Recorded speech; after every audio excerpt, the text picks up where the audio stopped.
Welcome to Apollo Skills. I'm Mike Parsons. Today we're going to talk about the king, I think, of product. That's right, Steve Jobs from Apple. What a remarkable story. Really a story of having enormous vision and being able to execute it as well.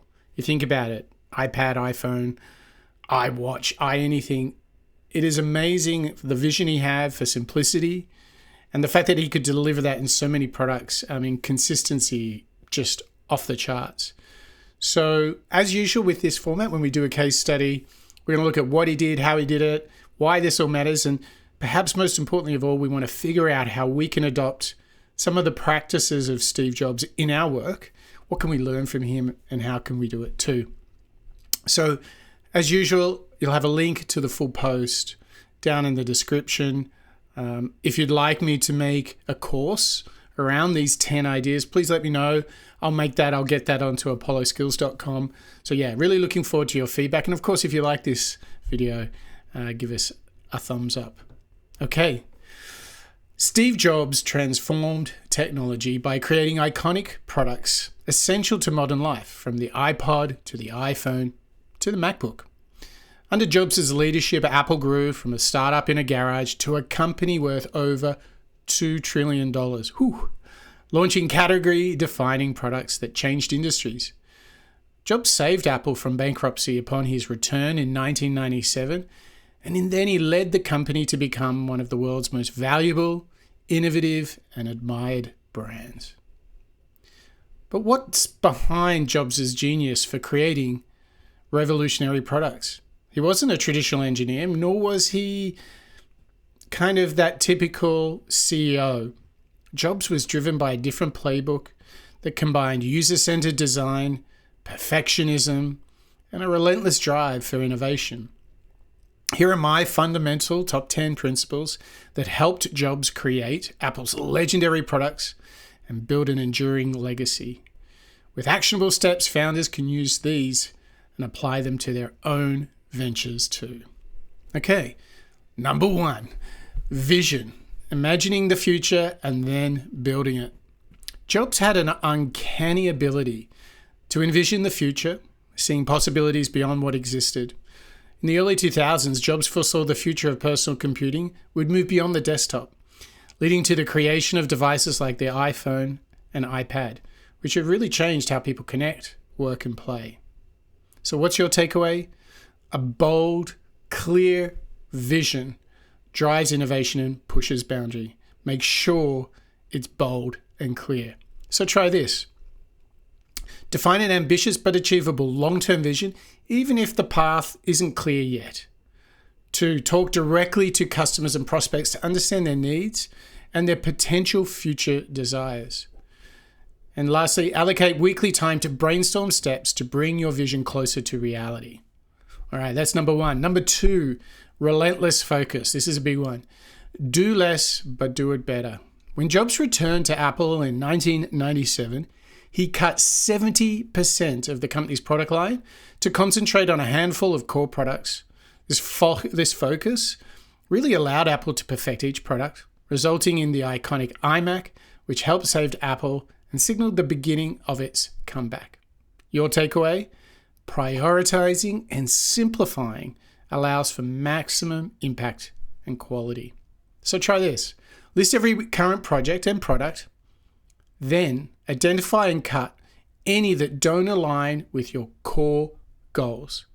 Foster a culture of saying no to distractions and additional demands, and set high standards for each other on each core project to ensure that the team has the resources to achieve excellence. Okay, number 3, user-centered design. Build around the user, not the product. This is really big. Jobs' emphasis on simplicity and usability helped Apple design products that become kind of second nature to users. The first, Macintosh's intuitive interface, and the iPhone's seamless user experience. On all of these, Jobs insisted that design should be centered around the user. So the takeaway, product experience is as important as the product itself. So try this. Conduct interviews or surveys with your users to understand their pain points and preferences. Regularly test and refine user experience to ensure it remains straightforward and enjoyable. And test new features with people who are unfamiliar with the product to find usability issues. Okay, number 4, turn setbacks into catalysts for growth. I mean, this is the growth mindset. Carol Dweck would be proud of us here. This is number 4. Jobs faced significant setbacks, including being ousted from the company he co-founded, but he returned from each of his failures and he made them each a learning experience. After being fired from Apple, he founded Next and invested in Pixar, contributing to his personal and professional growth. Pixar became a significant success, and Next technology later became the foundation of Apple's operating system. Your takeaway: failure can actually lead to fresh perspectives, and it can help you to build resilience. So, how do you do it? Create a lessons learned document after every significant setback or project failure. Identify opportunities that could emerge from recent challenges, and review past failed projects for any aspects that could be repurposed or adapted. Number 5, we are halfway. Protect quality above all else. This is huge. Jobs was uncompromising on quality. He famously delayed the launch of the iPhone until it met his exacting standards, and he wouldn't settle for materials or components that didn't meet Apple's premium quality. Your takeaway: protecting quality builds a trusted long-term customer base. And I would argue that Apple are still harvesting that trust even today because of those decisions. So, try this. Establish clear quality standards that meet all products and services are challenged to meet that standard. Run quality audits and empower your team to hold back anything that is substandard, particularly when you've promised a standard. You have to meet it. Don't break your promises to customers. And lastly, celebrate quality achievements to reinforce their importance in company culture. This is huge. You have to celebrate what means something to you if you want to reinforce it, not only for yourself, but for everyone inside and outside of the company. Okay, number 6, stay curious. I like this one. Seek inspiration from all corners. Jobs drew inspiration from everything around him, from calligraphy to minimalist design and Zen philosophy. His interdisciplinary curiosity helped him shape Apple's sleek and intuitive design philosophy.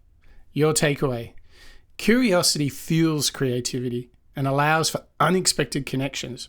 So try this. Encourage team members to explore unrelated interests and share new ideas.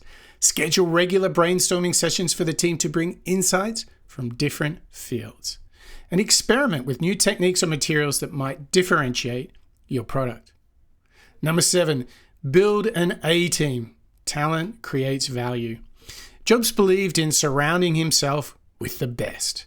His close collaboration with Johnny Ive, Apple's chief design officer, was instrumental in creating Apple's distinct, elegant product designs. Absolutely. So your takeaway: a strong team can elevate your company's vision and execution. And you've got to embrace this team. It's got to be like a leadership which is truly equal and shared.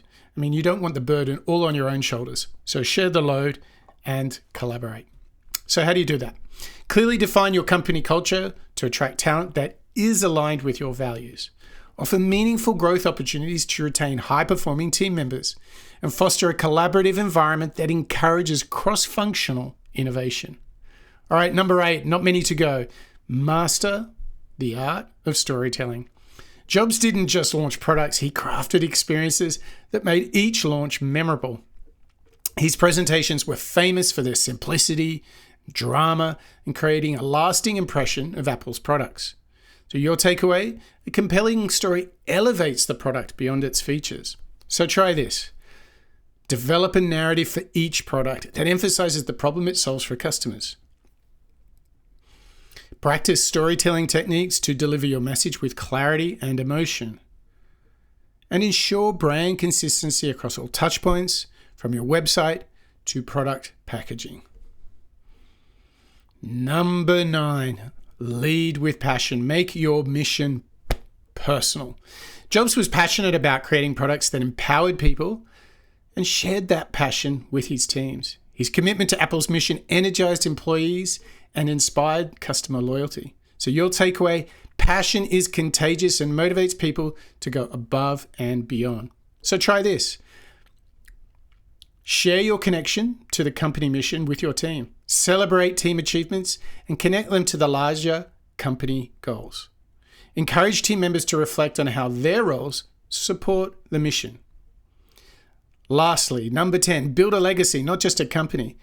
Jobs' commitment to creating meaningful, lasting products has influenced Apple immensely. His focus on innovation, quality, and design have left a lasting impact on the tech world and Apple's brand identity. So your takeaway, purpose-driven companies inspire loyalty and have a longer lasting impact. So try this.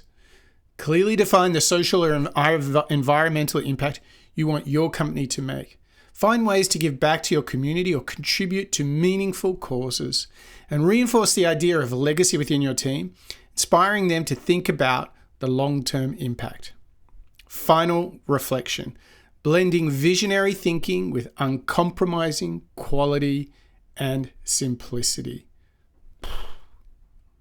Steve Jobs' approach to building iconic technology products wasn't just about pushing pixels and changing the world. By blending visionary thinking and uncompromising quality and simplicity, Jobs turned Apple into one of the most successful companies in history. Today, Apple's products are found in the hands of more than 1 billion people globally, and it has a market value that exceeds $2 trillion. Jobs' principles are a robust roadmap for founders who aspire to create products and brands that stand the test of time. Okay, so for this case study, I thought maybe we do something different. Instead of some book recommendations, maybe you can do the writing. So here are some reflections for CEOs and founders. Here are some sort of journal prompts to get you thinking about what Steve Jobs did and what you can learn from him. Okay, prompt number 1.